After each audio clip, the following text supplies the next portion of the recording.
परिचय। प्रेमचंद के फटे जूते। हमारे पाठ्यक्रम क्षितिज भाग 1 से ली गई है। हरिशंकर परसाई का जन्म सन 1922 में मध्य प्रदेश के होशंगाबाद जिले के जमानी गांव में हुआ। नागपुर विश्वविद्यालय से एमए करने के बाद कुछ दिनों तक अध्यापन किया। सन 1947 से स्वतंत्र लेखन करने लगे। जबलपुर से वसुधा नामक पत्रिका निकाली, जिसकी हिंदी संसार में काफी सराहना हुई। सन 1995 में उनका निधन हो गया। हिंदी के व्यंग्य लेखकों में उनका नाम अग्रणी है। परसाई जी की कृतियों में हंसते हैं रोते हैं जैसे उनके दिन पिफरे, कहानी संग्रहद, रानी नागफनी की कहानी, तट की खोज, उपन्यास सद्द, तब की बात और थी, भूत के पांव पीछे, बेईमानी की परत, पगडंडियों का जमाना, सदाचार का ताबीज, शिकायत मुझे भी है और अंत में निबंध संग्रह, वैष्णव की फिसलन, तिरछी रेखाएं, ठिठुरता हुआ गणतंत्र, विकलांग श्रद्धा का दौर, व्यंग्य संग्रह उल्लेखनीय है। भारतीय जीवन के पाखंड, भ्रष्टाचार, अंतर्विरोध, बेईमानी आदि पर लिखे उनके व्यंग्य लेखकों ने शोषण के विरुद्ध साहित्य की भूमिका का निर्वाह किया। उनका व्यंग्य लेखन परिवर्तन की चेतना पैदा करता है। कोरे हास्य से अलग यह व्यंग्य आदर्श के पक्ष में अपनी उपस्थिति दर्ज कराता है। सामाजिक, राजनैतिक और धार्मिक पाखंड पर लिखे उनके व्यंग्यों ने व्यंग्य साहित्य के मानकों का निर्माण किया। परसाई जी बोलचाल की सामान्य भाषा का प्रयोग करते हैं, किंतु संरचना के अनूठेपन के कारण उनकी भाषा की मारक क्षमता बहुत बढ़ जाती है। प्रेमचंद के फटे जूते शीर्षक निबंध में परसाई जी ने प्रेमचंद के व्यक्तित्व की सादगी के साथ एक रचनाकार की अंतर्भेदी सामाजिक दृष्टि का विवेचन करते हुए आज की दिखावे की प्रवृत्ति एवं अवसरवादिता पर व्यंग्य किया है।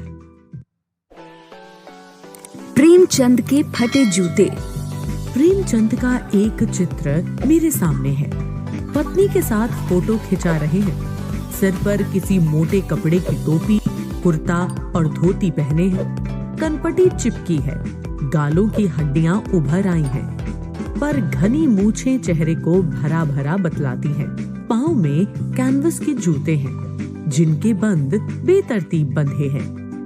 लापरवाही से उपयोग करने पर बंद के सिरों पर की लोहे की पतरी निकल जाती है और छेदों में बंद डालने में परेशानी होती है। तब बंद कैसे भी कस लिए जाते हैं। दाहिने पांव का जूता ठीक है, मगर बाएं जूते में बड़ा छेद हो गया है, जिसमें से उंगली बाहर निकल आई है।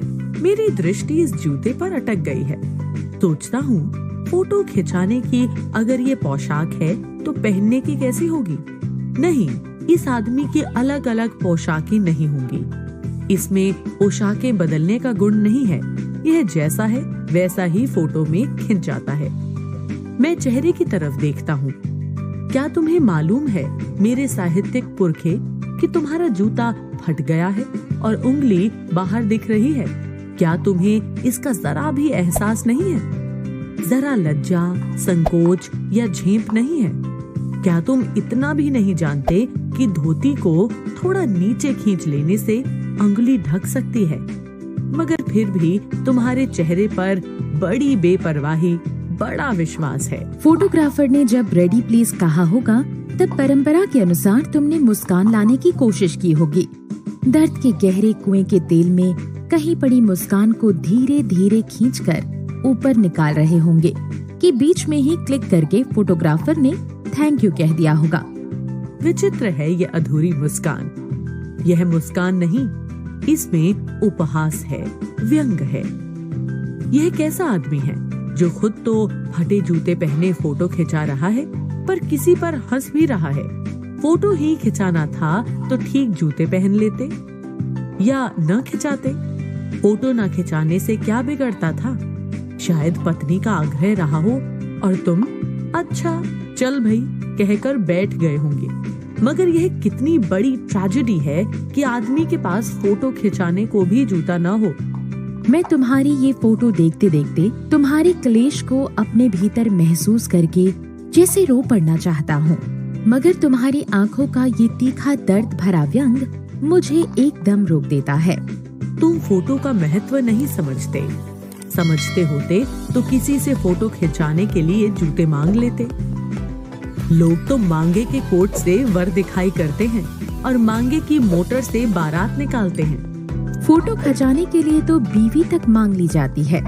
तुमसे जूते ही मांगते नहीं बने। तुम फोटो का महत्व नहीं जानते। लोग तो इत्र चुपड़ कर फोटो खिंचाते हैं जिससे फोटो में खुशबू आ जाए। गंदे से गंदे आदमी की फोटो भी खुशबू देती है। जूते का वर्णन।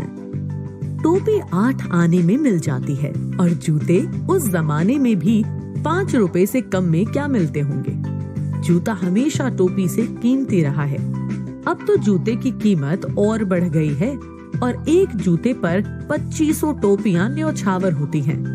तुम भी जूते और टोपी के आनुपातिक मूल्य के मारे हुए थे। यह विडंबना मुझे इतनी तीव्रता से पहले कभी नहीं चुभी जितनी आज चुभ रही है जब मैं तुम्हारा फटा जूता देख रहा हूँ। तुम महान कथाकार, उपन्यास सम्राट, युग प्रवर्तक, जाने क्या क्या कहलाते थे, मगर फोटो में भी तुम्हारा जूता फटा हुआ है। मेरा जूता भी कोई अच्छा नहीं है। यूं ऊपर से अच्छा दिखता है, अंगुली बाहर नहीं निकलती, पर अंगूठे के नीचे तला फट गया है।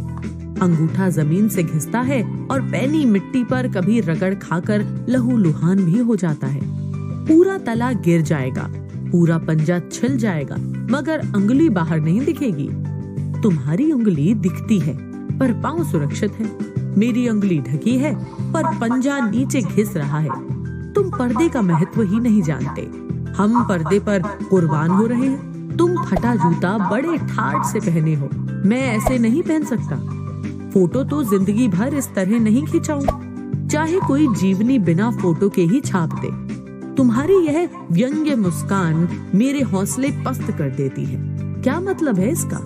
कौन सी मुस्कान है ये? क्या होरी का गोदान हो गया? क्या पूस की रात में नील गाय हल्कू का खेत चर गई? क्या सुजान भगत का लड़का मर गया क्योंकि डॉक्टर क्लब छोड़कर नहीं आ सकते? नहीं, मुझे लगता है माधो औरत के कफन के चंदे की शराब पी गया। वही मुस्कान मालूम होती है। मैं तुम्हारा जूता फिर देखता हूँ, कैसे फट गया ये। मेरी जनता के लेखक क्या बहुत चक्कर काटते रहे? क्या बनिए के तगादे से बचने के लिए मील 2 मील का चक्कर लगाकर घर लौटते रहे? चक्कर लगाने से जूता फटता नहीं है, घिस जाता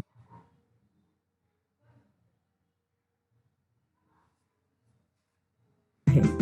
कुंभन दास का जूता भी फतेहपुर सीकरी जाने आने में घिस गया था। उसे बड़ा पछतावा हुआ। उसने कहा, आवत जात पन्हैया घिस गई, बिसर गयो हरिनाम। और ऐसे बुलाकर देने वालों के लिए कहा था, जिनके देखे दुख उपजत है, तिनको करबो परे सलाम। चलने से जूता घिसता है, फटता नहीं। तुम्हारा जूता कैसे फट गया? कटाक्ष का वर्णन। मुझे लगता है तुम किसी सख्त चीज को ठोकर मारते रहे हो। कोई चीज जो परत पर परत सदियों से जम गई है, उसे शायद तुमने ठोकर मार मार कर अपना जूता फाड़ लिया। कोई टीला जो रास्ते पर खड़ा हो गया था, उस पर तुमने अपना जूता आजमाया।